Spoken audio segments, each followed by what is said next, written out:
I realized recently that I have this urge to play games the quote unquote correct way. It's either this urge to see every bit of optional content, or play games efficiently according to other people's standards. So let me give you guys a quick example. I recently played Animal Crossing on the GameCube, and that's probably known to be the most chill game of all time. There should have been nothing for me to be stressing out about. Until I remembered that there's golden tools, and as soon as I got up to the golden axe, that's where I ran into my problem. Because in order to get that, you have to make sure that every single piece of your town has a specific amount of trees and like a specific amount of weeds plucked. It has to basically live up to these very specific set of criteria. And I'm pretty sure in order to do that legitimately, you would probably have to take maybe like 6 months, like 6 real life months to pull that off. But in today's age where we want everything at the snap of your fingers, I'm time traveling and I was trying to get that done within a single real life evening.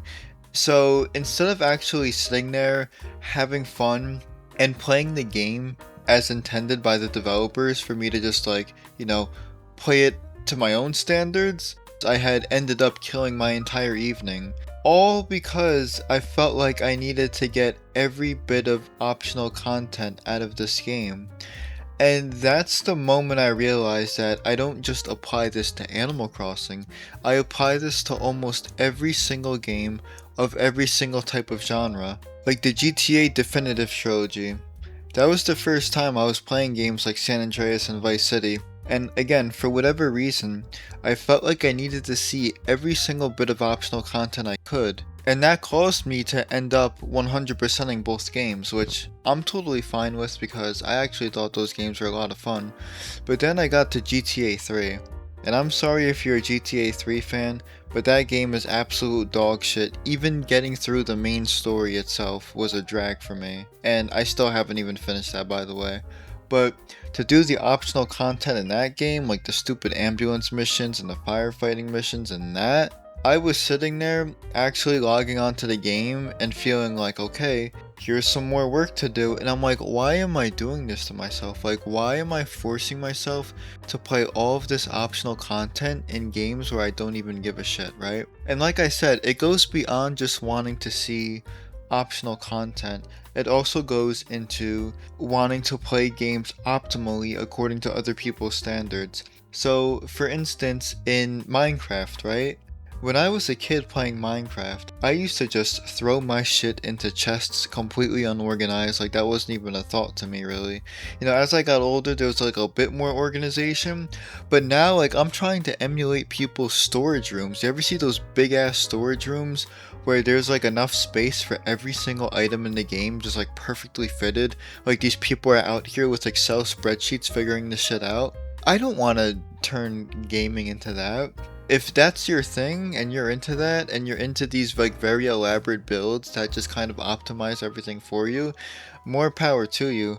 But I feel like that's turning games into work, just like seeking out optional content is. And if you're an MMORPG fan, like if you're out there playing World of Warcraft, I'm curious if you're the type of person that will actually want to choose your own build, or if you're looking up the most optimal build, because that's another thing. And I know for a fact that a lot of MMORPG fans are doing this because some people won't let you into their group if you're not set up a certain way. There's social games like that where you don't even have the option to really play the way you want, because if you want to do some endgame content, you're going to be locked out of that by other people, because other people are going to look at you and be like, hey, you're not playing meta, you're not playing optimally, so you're not doing these raids with us. So anyways, let me bring this all back together because I started to wonder why it is that I do this to begin with. Like I said, none of this mattered at all when I was a kid.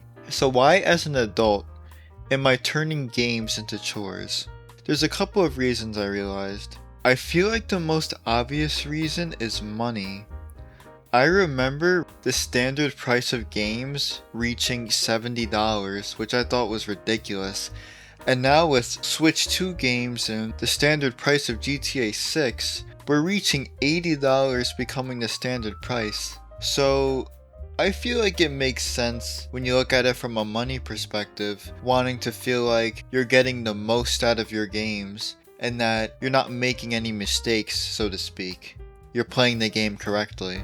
From that angle, it makes sense, but there's also some more deeper psychological angles that I realize I come at it from. I feel like part of me thinks that if I'm not experiencing literally every single thing a game has to offer, then not only am I not getting the true experience, but do I even have enough credibility to speak on the game? And that, I know that sounds so dumb. Like it sounds like Reddit loser energy when I say it out loud, but that's honestly how it feels sometimes. And here's an interesting bit of reasoning. When I'm looking to others for guidance on how to play a game the most optimally possible, I'm wondering why I'm putting trust into random people, why I'm putting trust into like an established meta, and I wonder if part of that is that very basic human need to want to feel involved in a group.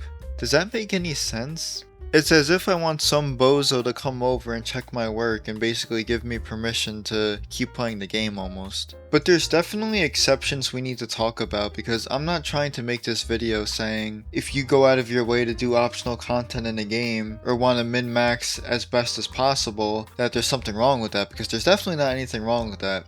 The point of this video is that whenever you play a game, you should feel obligated to play it how you want, not feel obligated to play it in a way that turns it into work. So if playing a game in any of the ways I described is what brings you the most satisfaction, and it actually brings you like fun and fulfillment, more power to you, because there's definitely examples for me as well where that applies. And one of those games is Deltarune, which I'm sure if you guys have been following my channel for a while, you guys know I'm a big fan of that. So I go out of my way for the secret bosses in that game, the optional bosses. That's because I love the combat system so much that I genuinely want to experience everything that the game has to offer. Same thing with a game like Super Mario 64. Only 70 stars are required, but I have no problem getting the 120 every time I play because I love the game that much. Except maybe like the f***ing, what was it, the Rainbow Side one? That level's kinda ass, but for the most part, like, I guess that and maybe Hazy Maze Cave. Everything else is pretty good, so usually getting the 120 is never a problem for me. But I want to actually play those games. I want to actually go for those goals. But anyways, what really started to change for me was tapping back into my inner child, where back in the day there was no guilt no matter how I played a game.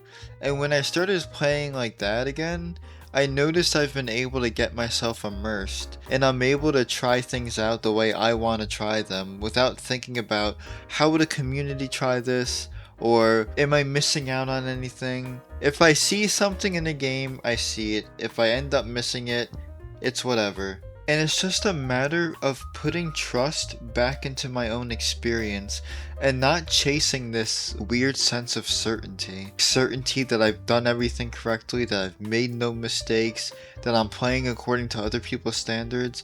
We have such a need for certainty, and something else I noticed is that in today's age, we have this need to want to optimize every single minute of our real daily lives. That's something that I've noticed on social media in general, is this sentiment of if you're not maximizing every single day, then there's a problem. You shouldn't have any off time. As soon as you get off work, you need to be grinding other things. You need to be grinding out a hobby. You need to be grinding out a mindset or certain social skills or whatever. And we're having less and less of a need for recreational activities. That's where a lot of guilt is coming in. Guilt is coming in from wanting to be yourself and from wanting to do things according to your own rules. Like, everyone wants you to fall in line. If you're not doing that, if you're doing something unorthodox, that's where people have a problem. And I wonder if that's another part of the reason why I'm bringing this weird mentality into games, because I'm like, life is stressful enough. We're stressed out taking on daily responsibilities as it is. there's no need to bring that into something that's supposed to be recreational, unless you're like in esports or something, but you know what I mean. For most of us, we're playing games as a hobby, so I'm very curious if that is another reason we're trying to play games that way, but no. For me, I want to play games like I'm a kid again. I want to play games not to be science projects that have to be as efficient as possible. I'm trying to play games for myself again, for my own experience. So when that Ocarina of Time remake comes out at the end of the year, I'm not gonna be feeling obligated to go after all 100 gold Skulltulas, and you know, those gold Skulltulas are gonna look so freaky in HD. I don't know if anyone else has thought about that yet, but anyways, I'm very curious how many other people have been trying to play games the correct way as an adult. Has someone else really started to feel this way? Because if you have, I want to hear about your experience, so please definitely let me know in the comments. And yeah, thanks so much for watching. This has been a new style of video for me where I don't even have a script, I'm just free flowing for the most part. So I'm sure this isn't gonna sound super smooth, might even sound a little awkward, but it's something that I'm trusting in myself I'm gonna get better at over time.